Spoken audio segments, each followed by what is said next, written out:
Black Woman handcuffed in her office. Then she came back to send them all to prison. They never saw her angry, nor did they ever hear her complain.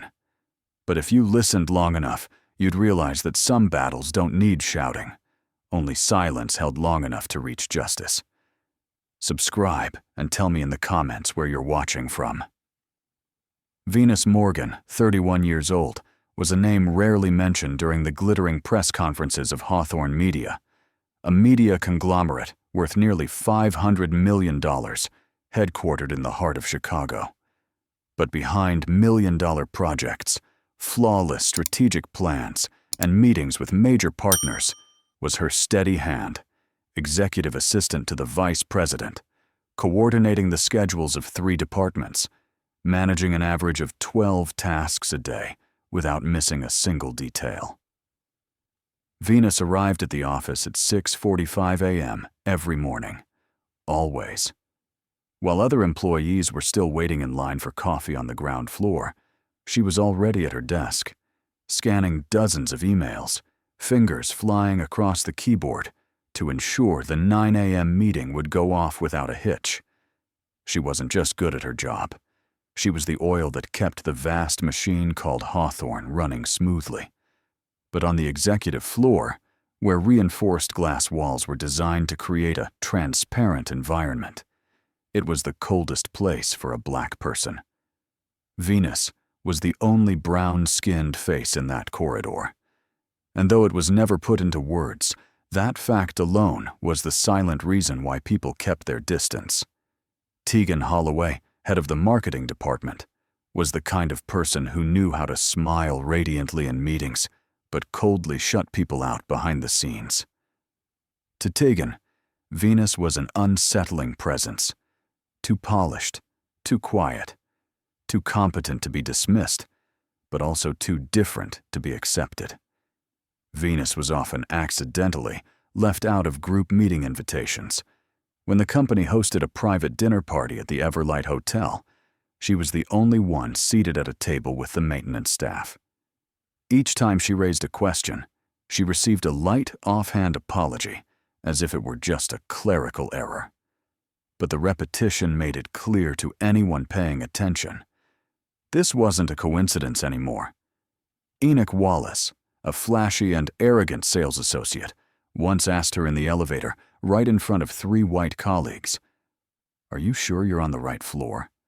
Someone like you sitting next to the VP?" That comment, though cloaked in boisterous laughter, made the glass hallway feel like it was closing in.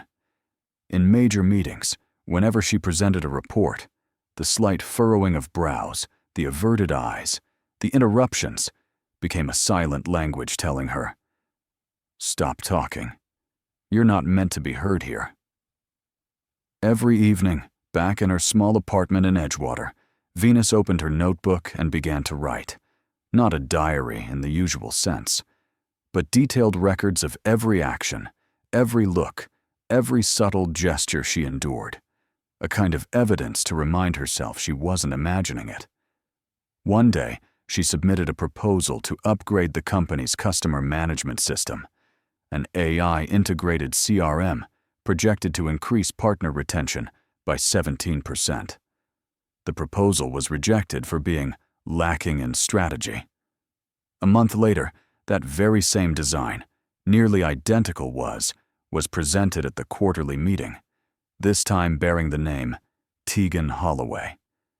Venus didn't react. She simply adjusted her collar, stood up, and wrote in her notebook, "Not today." But one day, she didn't scream, she didn't complain, but her eyes, the eyes of someone who had endured more than most could imagine, remained calmly focused ahead. Because beneath that sharp blazer was a soul that was bearing the weight and preparing for something greater. A storm hadn't risen yet, but it was gathering, and its name was Venus Morgan. When Nathan Brooks was appointed vice president of Hawthorne Media in February, the board of directors made their expectations clear. Increase net profit by 18% within 6 months. With a reputation as the numbers cleaner from his previous companies, Nathan wasted no time establishing control, or rather, identifying who would be sacrificed for the greater good. Venus Morgan, with her access to the company's internal financial systems, had no idea she had been marked from the moment Nathan set foot in the office on the 17th floor. In a closed-door meeting, Tegan and Enoch had carefully planted stories in his ear about a discreet but hard-to-control woman, too much access and no real oversight, and seems to know too much. Sometimes that's dangerous. Nathan didn't need to hear more. In the corporate world where numbers carry more weight than ethics, he only needed a quick fix to address the red flags surrounding nearly $400,000 in unexplained marketing expenses. Venus was the perfect target.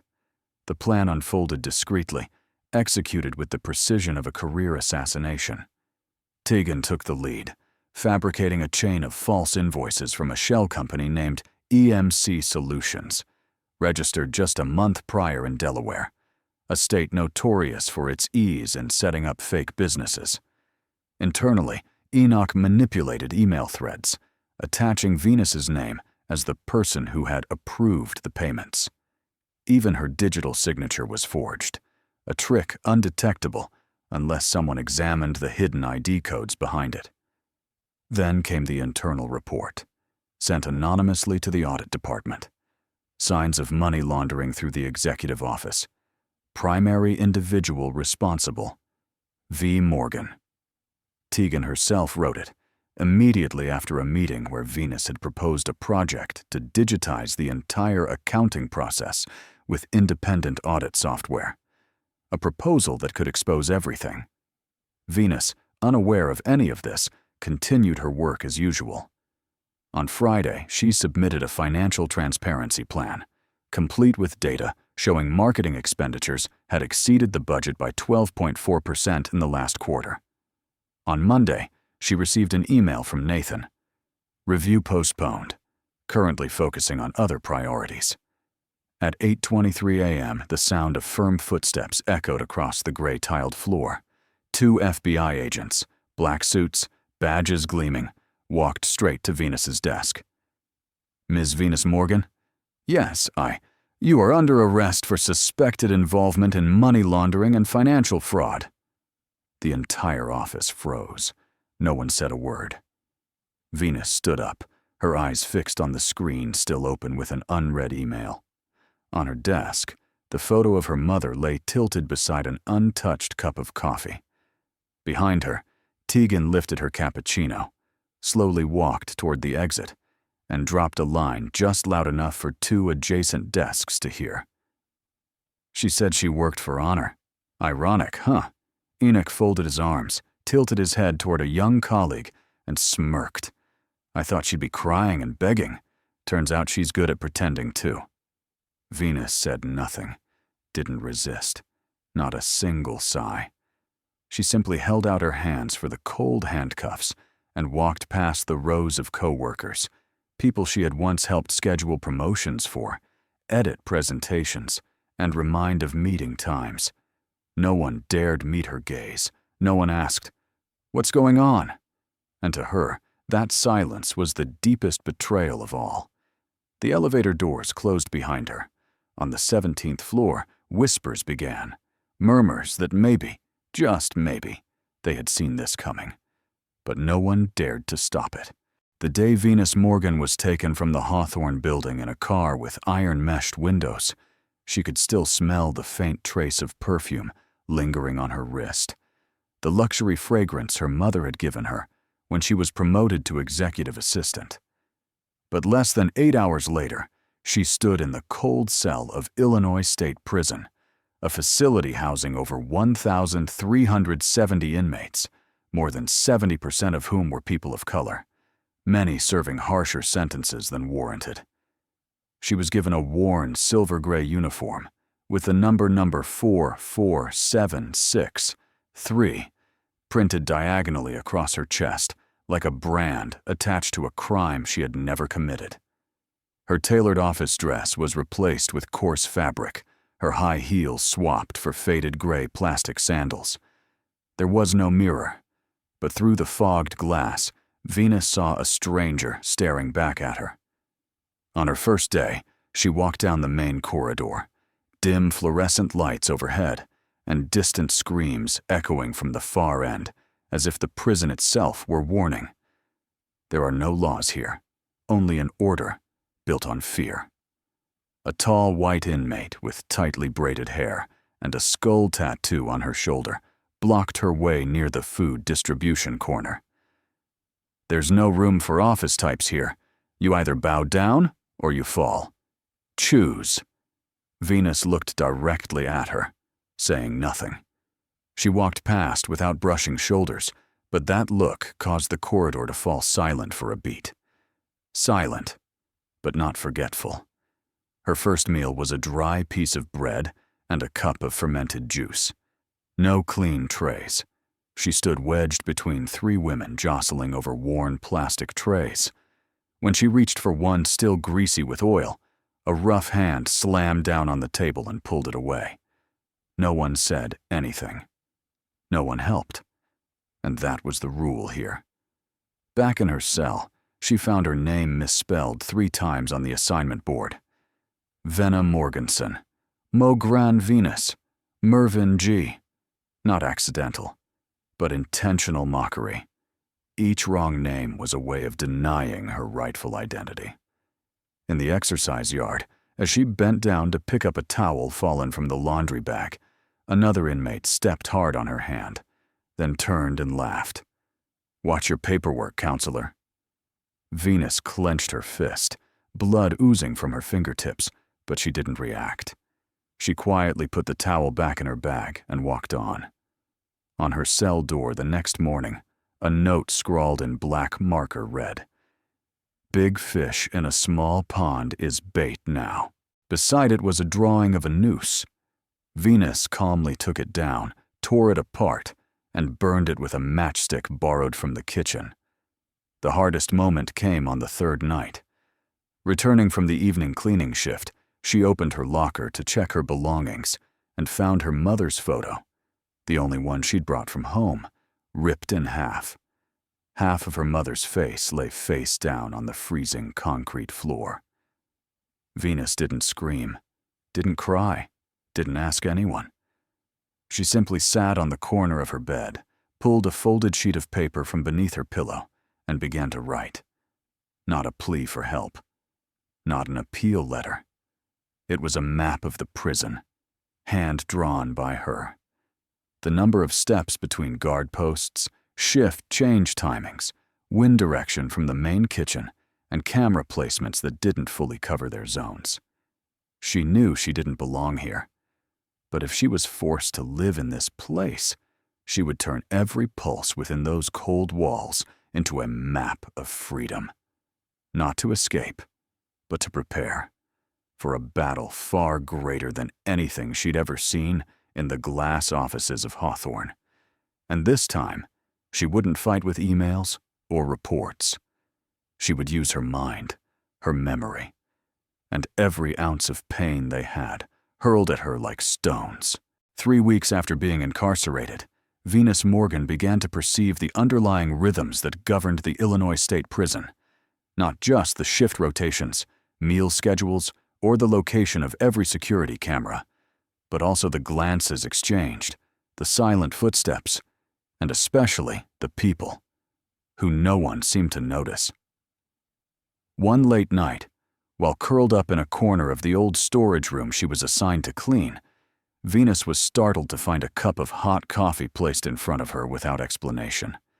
The one who had left it was Mia, a janitor in her 50s, with graying hair and eyes that always looked downward, as if trying to avoid the world. Don't ask, just drink it. In here, sometimes a warm sip is worth more than advice, she whispered, leaving before Venus could say thank you. Mia didn't speak much, but every time she passed by where Venus worked the night shift, she left something behind: a crumbled cookie, an old newspaper with a crossword puzzle, or a thin wire tucked inside a roll of toilet paper. At the prison library, a place few inmates frequented, Venus began to notice someone, Luna Marquez, only 24, with razor-sharp eyes and a sarcastic smirk always ready like a weapon. Luna was serving 9 years for unauthorized access to medical data, though her file contained several suspicious details. I just rewrote an error-handling code for a hospital, but they called it a crime because I'm not white, she said with a bitter laugh while talking to Venus. Luna knew how the cameras operated, how signals were transmitted to the control room, and more importantly, she discovered a critical detail.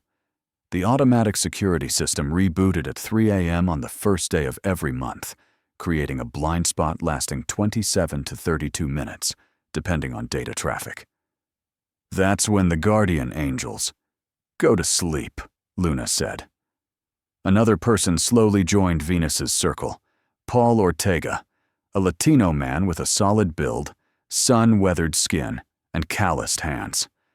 Before being sentenced to 15 years for repairing equipment without a legal license, a euphemism for taking the fall to protect his coerced son, Paul had worked as a maintenance engineer for a major university. I know how air moves through the ventilation system. In here, every old thing is a friend of mine, he said, while pointing out an abandoned water pipe route beneath the maintenance floor. From a group of forgotten souls, they became an alliance no one would expect. A wrongfully accused woman with a sharp mind who once coordinated budgets for a $500 million corporation. A lightning-fast tech hacker, underestimated by the very system that charged her. A quiet engineer who once protected his family by sacrificing his freedom. And an aging janitor who watched, helped, and never asked for anything in return. Over a month, each played a part. Venus tracked shift changes, camera blind spots, and temporary escape routes.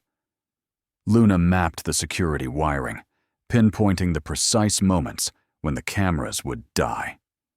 Paul identified an old pipe tunnel connecting the former equipment room to a secondary power station beyond the pine woods, last used in 1998. Mia discreetly hid in trash bags, mini wire cutters, thin copper wires, and a piece of coarse plastic tubing that could be shaped into a latch opener. They didn't just want to escape. They wanted to survive, to return, and to dismantle the very hands that had forged the steel cuffs around the innocent. Each night, as the prison lights dimmed and the distant shouting faded, Venus would spread a worn cloth on the floor, unfold a makeshift map pieced together from cardboard, and quietly say, "We are not criminals. We are living proof of this system's failure, and we will make them see it." Among the ones the world forgot, Venus found awakening. And more than that, she found hope that bore the face of humanity. On October 1st, the prison weather bulletin announced a heavy thunderstorm would last at least 3 hours, starting around 2:30 a.m. For most people, it was just another restless, rainy night. But for Venus and her 3 companions, it was the golden hour, the only moment in the year when nature could blur the cameras, mask the noise, and throw every surveillance system off rhythm. Since early September, they had been preparing for this night. Each carried a role. Venus, the strategist; Luna, the system signal checker; Paul, the hands-on executor; and Mia, the rear guard, ready to create a distraction if they were discovered.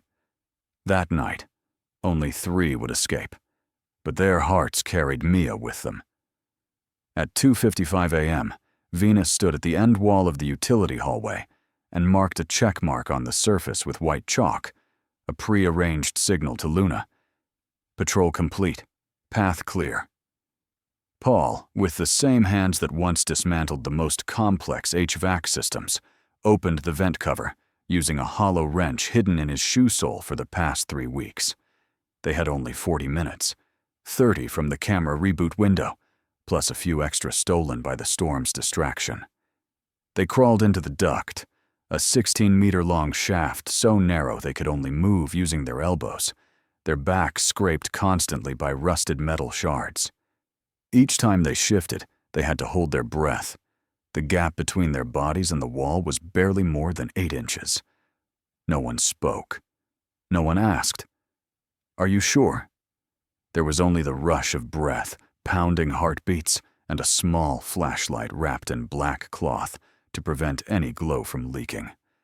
Luna moved in the middle, holding the digital stopwatch. Every step was precisely calculated. The stench of sewage, dampness, and years of pipe dust clung to their clothes, but no one complained. Freedom has no sweet scent. It stinks, it's wet, it makes you shiver, but it's still worth everything. Paul led the way, reaching the end of the tunnel, an old shaft near the abandoned power station. The ground there was tangled with roots. Using a makeshift spade, crafted from a rusted barrel lid, he dug through the final layer of soil in 6 minutes.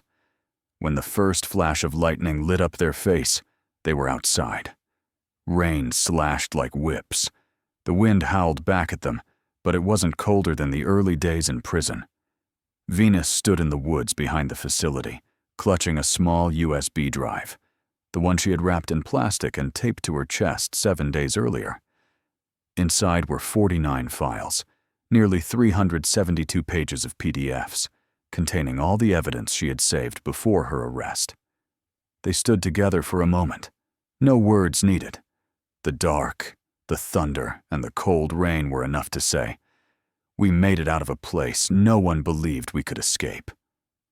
Before parting, Paul pulled something small from his pocket, a wrench that had followed him through 3 careers, and most recently had broken through the prison wall. "Take it," he said to Venus. "Don't let it be just a tool for escape.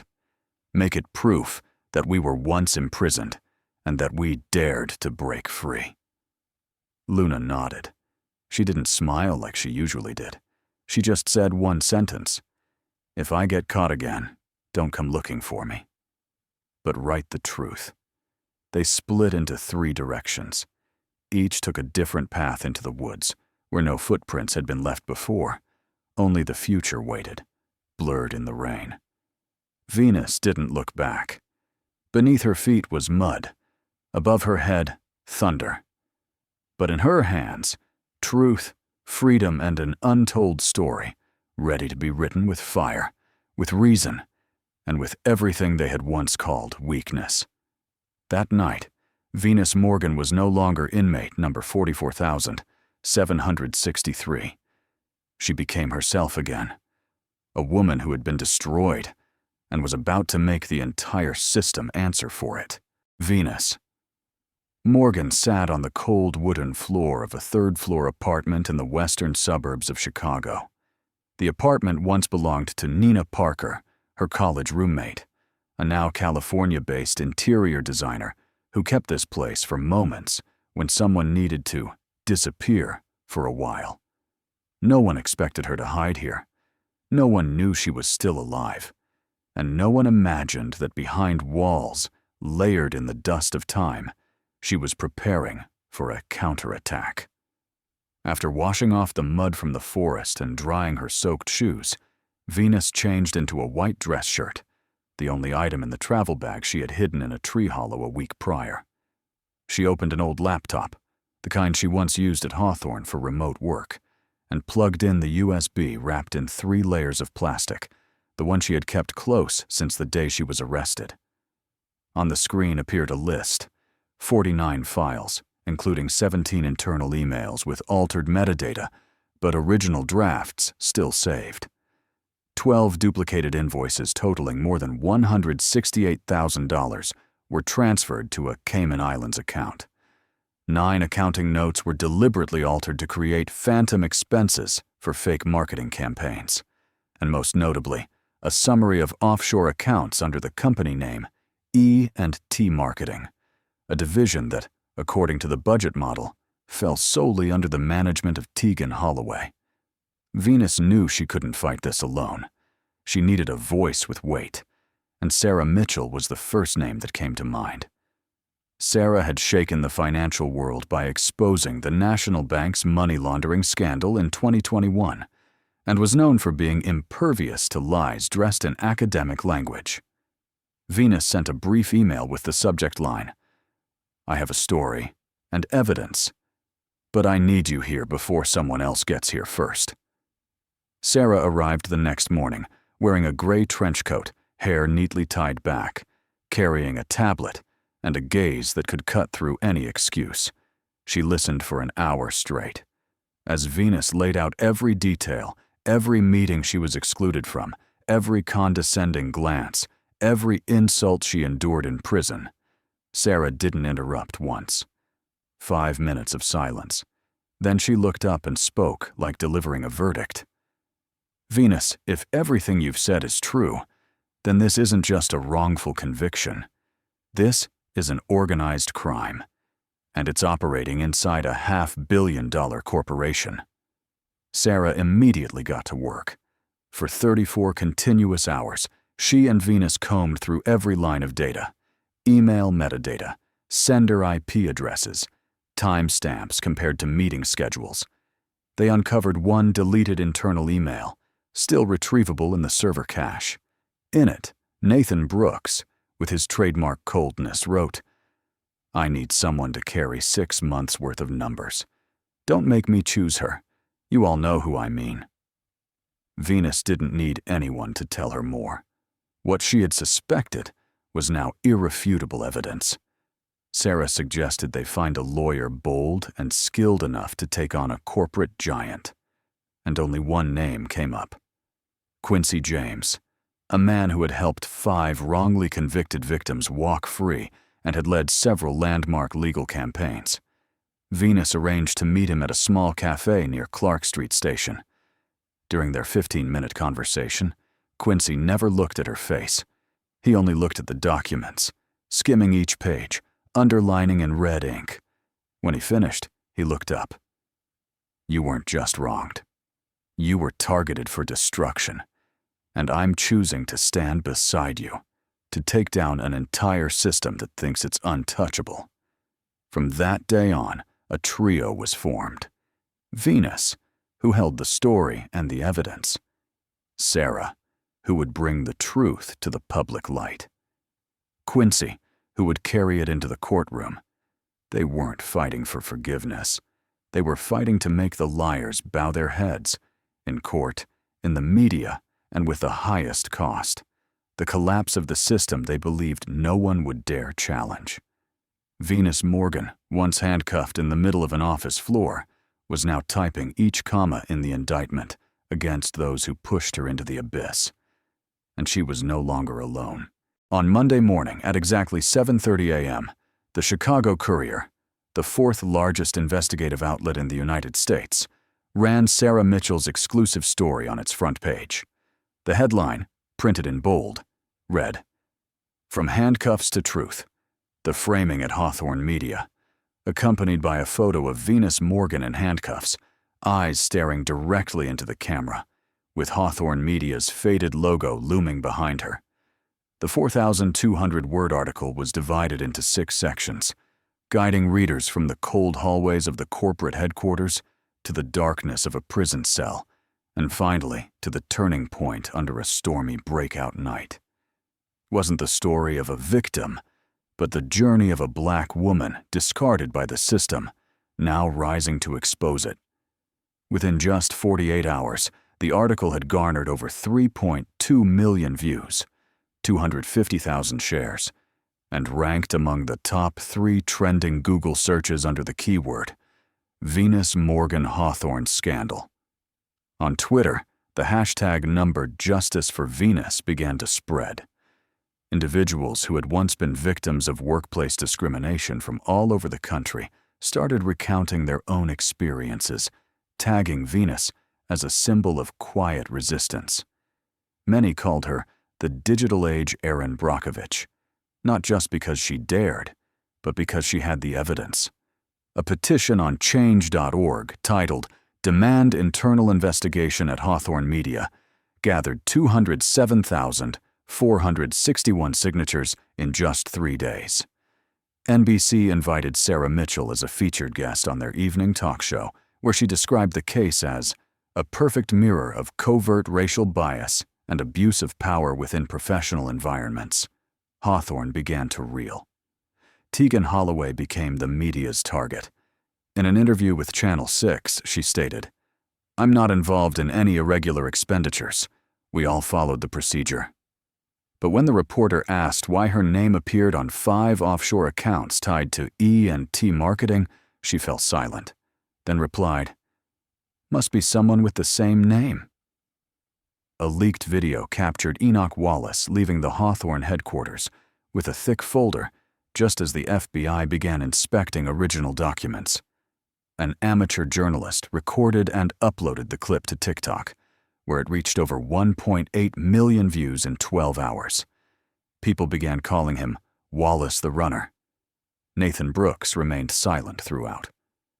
But a leaked internal document, an email between him and the audit department, revealed he had once instructed, "Bury the Q2 report deep in the system.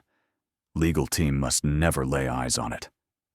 The pressure mounted when a former accountant who had resigned 5 months earlier, remaining anonymous, submitted testimony to the independent investigation team. "I was coerced into manipulating figures to match phantom budget lines. The person giving the orders was Enoch Wallace. He told me that if I refused, I'd be the next one they flagged, like Venus Morgan." Venus had since reappeared on national television, recounting for the first time what she endured inside Illinois State Prison. The live interview, conducted by ABC anchor Mira James, aired nationwide and drew more than 3.5 million viewers, a network record in the past 3 years. She wore a navy blue blouse, hair neatly tied up, minimal makeup, and calm eyes. When Mira asked, "Why didn't you stay silent like everyone expected you to?" Venus answered without hesitation, "Because if I stayed silent, thousands more would continue to be dragged beneath the silent wheels of discrimination and power. I can't save them all, but I won't look away when I have the chance to save even one." The audience in the studio stood and applauded. Online, hundreds of thousands of comments poured in, not just because of the story, but because of the razor-sharp calm in her words. The battle was no longer Venus's alone.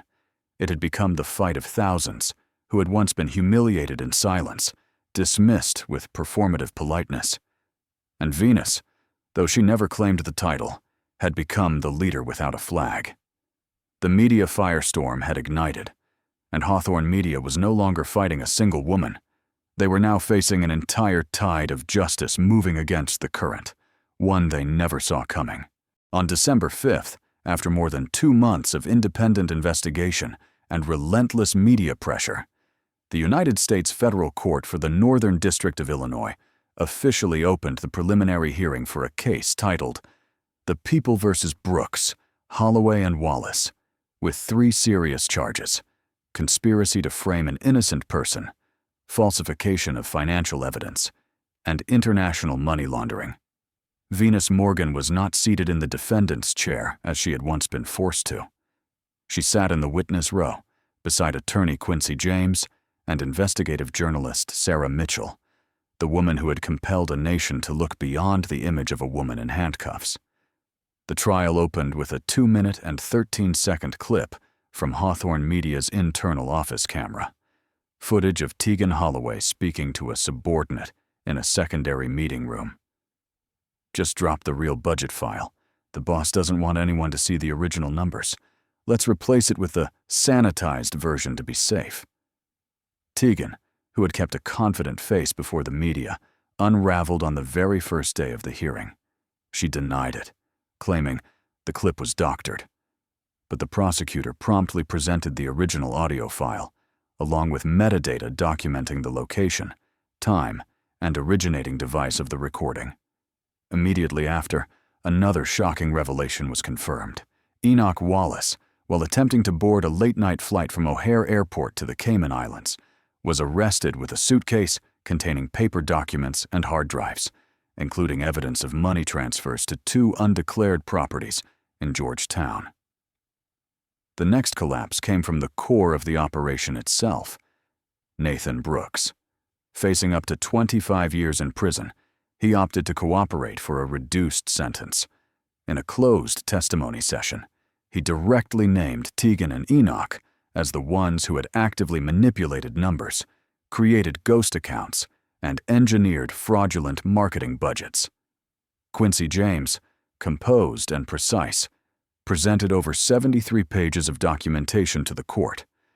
A diagram tracing the illicit money flow through 4 shell corporations, bank account data from St. Kitts and Nevis, home to E&T Marketing, and the internal organizational chart of Hawthorne Media, clearly mapping out the structured, role-assigned misconduct of the 3 defendants. The courtroom was dead silent as Quincy pointed to the large screen and said, "They didn't just destroy one woman. They undermined public trust in an entire system. And worse, they believed no one would dare question it." Sarah Mitchell sat in the front row. Her face was unreadable, but her grip on the pen in her hand suggested she was recording every second of history being made. After 2 days of hearings and 3 hours of jury deliberation, Federal Judge Lucille Brantley delivered the verdict before a courtroom packed to capacity. With conclusive evidence from the FBI, the independent investigative team, and protected witness testimonies, this court declares Venus Morgan wrongfully accused, fully exonerated, and restored in honor. The courtroom held its breath. When the judge finished, applause erupted, not for personal victory, but for the long-delayed arrival of justice, finally entering through the front door. The FBI, immediately following the trial, issued a public apology on national television and announced a reform of internal investigative procedures, including a mandatory cross-check system for any complaints involving employees of color within private corporations. Venus did not shed a tear. She stood, bowed slightly to the judge, then turned and walked away, her posture upright, just as it had been the first day she walked into Hawthorne Media, though now she was walking out of a pit someone else had dug for her to fall into. That day, there were no fireworks, no reporters are crowding the exits, only hundreds rising to their feet in applause as a black woman passed them, an undeniable, living statement that truth cannot be buried forever. 3 weeks after the historic trial, while the media was still buzzing with headlines about the fall of Hawthorne Media, Venus Morgan quietly stepped into an entirely new chapter. A multi-platform media conglomerate headquartered in New York, with a network of broadcast channels and over 1,000 global employees, had sent her a special offer. Position: Executive Director of Human Resources and Internal Ethics. Starting salary: $275,000 per year, excluding stock options and quarterly bonuses. Scope of work: rebuild the entire organizational ethics evaluation system, internal policies, and oversee a nationwide mentorship program. Venus accepted, but not for fame or money. She set one condition: "I'll take this job if I have the authority to launch a dedicated mentorship program for women of color in the creative industry. No middlemen, no censorship, no erasing names from accomplishments." They agreed. Venus moved into a modest apartment in Midtown Manhattan, not far from her new office. But her real home was somewhere else. She returned to Edgewater, where her mother lived, the woman who had silently sat through the courtroom sessions, clutching a silk handkerchief, eyes dry but filled with a lifetime of worry. She had just recovered from dual-valve heart surgery, costing over $128,000, fully covered by the $1.2 million settlement Venus received after her exoneration. They moved together into a newly purchased 3-bedroom apartment near Bryant Park. Venus reserved a special room, soundproofed walls, soft lighting, a solid oak writing desk. She named it Silent Fire. There, she began to write, not to lament, but to document. To record every detail of a journey others might need when it's their turn to stand alone. On the desk, inside a small glass case, she displayed the rusted wrench, the gift Paul had handed her before they parted ways in the forest. It was more than the tool that had removed the vent cover that rainy night. It was a symbol of unlocking, with bare hands, with sweat, with courage. The first podcast episode, titled Steel and Silence, was released on January 15th. Episode 1. Venus Morgan, a story not of survival, but of rebuilding justice. Within just 72 hours, the podcast climbed to number 3 on Apple Podcast charts in the social category, with over 410,000 plays and 17,000 comments, most of them thank yous from people who had been falsely accused, cast aside, or erased. Venus didn't forget those who had walked the path with her. She reconnected with Mia, the quiet janitor who had once silently slipped wire into a trash bag to help them escape. Venus found her in an old housing block on the south side of Chicago. After a long dinner and many tears, she offered to fully fund Mia's daughter's tuition for law school, along with a scholarship named Quiet Hands, Loud Justice. Luna, the young hacker, was represented by Quincy James in a petition for retrial. After nearly 8 months of legal battle, Luna's case was accepted by the federal court, which ruled the previous conviction lacked basis and bore signs of discrimination. She was released in early August, on a lightly rainy morning, not loud, but liberating.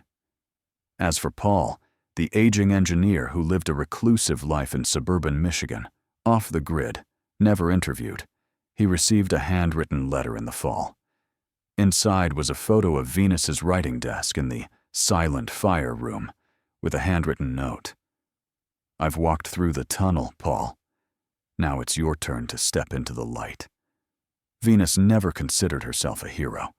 She was just someone who had once been swallowed and chose to return with a lamp in hand, not to survive, but to lead. For those who would come after.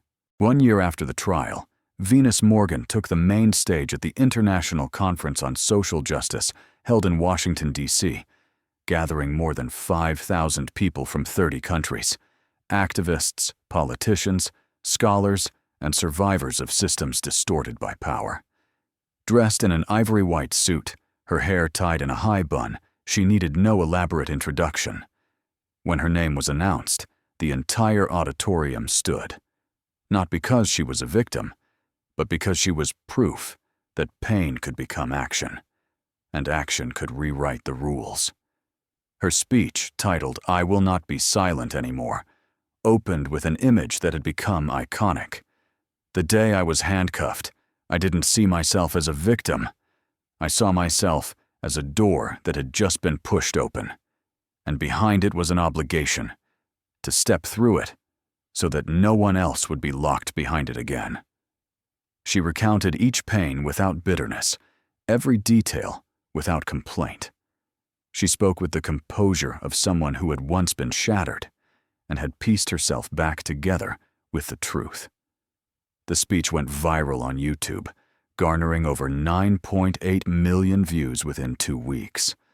On social media, campaigns like #TruthInUniform and #VenusEffect were launched across more than 20 countries, where women of color, immigrants, former inmates, and office workers alike shared their stories they had long endured in silence out of fear, isolation, or the absence of someone willing to speak up first. Venus's alma mater, the University of Chicago, decided to honor her with a scholarship named the Venus Morgan Grant, dedicated to female students of color studying economics, policy, or human rights, is valued at $25,000 per year starting next fall. She was invited to speak at the Illinois State Legislature, where she proposed a reform titled the Fair Response Act, requiring private companies facing internal complaints to undergo 3 rounds of independent review and disclose internal findings publicly with participation from non-governmental civil organizations. The bill received over 65% support in its initial vote. Her email inbox overflowed with more than 4,000 letters of gratitude, not just from women, but also from men who had once been underestimated, denied promotions, or had the truth bent against them simply because they were different. One woman in Texas wrote, "I didn't know I was allowed to be angry until I watched your video. Now I'm suing my HR director." A major publishing house in Boston signed Venus to publish her debut book, The Story Beneath the Shackles, in which she not only tells her journey, but also analyzes the hidden structures of discrimination in professional environments and how individuals can dismantle them. 40% of the book's proceeds would be donated to the Light Within Foundation, a fund dedicated to protecting the wrongfully convicted and supporting them after their release. In the book's preface, Venus wrote, "Don't let your voice exist only in anger. Turn it into a rhythm for change. If they won't listen, repeat it. If they smother it, rewrite it. And if they push you into a corner, be the flame they cannot extinguish." At the end of each day, as New York's skyscraper lights dimmed, Venus would sit in the silent fire room, the sunset casting a golden glow on the rusted wrench in the glass case. Beside it lay the draft of a new mentorship program she was about to launch, and a list of 12 individuals she would personally guide. Venus's story didn't end in the courtroom. It lived on in every email she sent, every lecture she delivered, every meeting where she said the name of someone long forgotten. Because justice, as she once said, is not something that comes by luck. It is the result of people resilient enough to repeat the truth until the world has no excuse left to cover its ears. And finally, something had begun to change. Join us in sharing meaningful stories by clicking like and subscribing. And don't forget to turn on the notification bell to start your mornings with deep lessons and genuine empathy.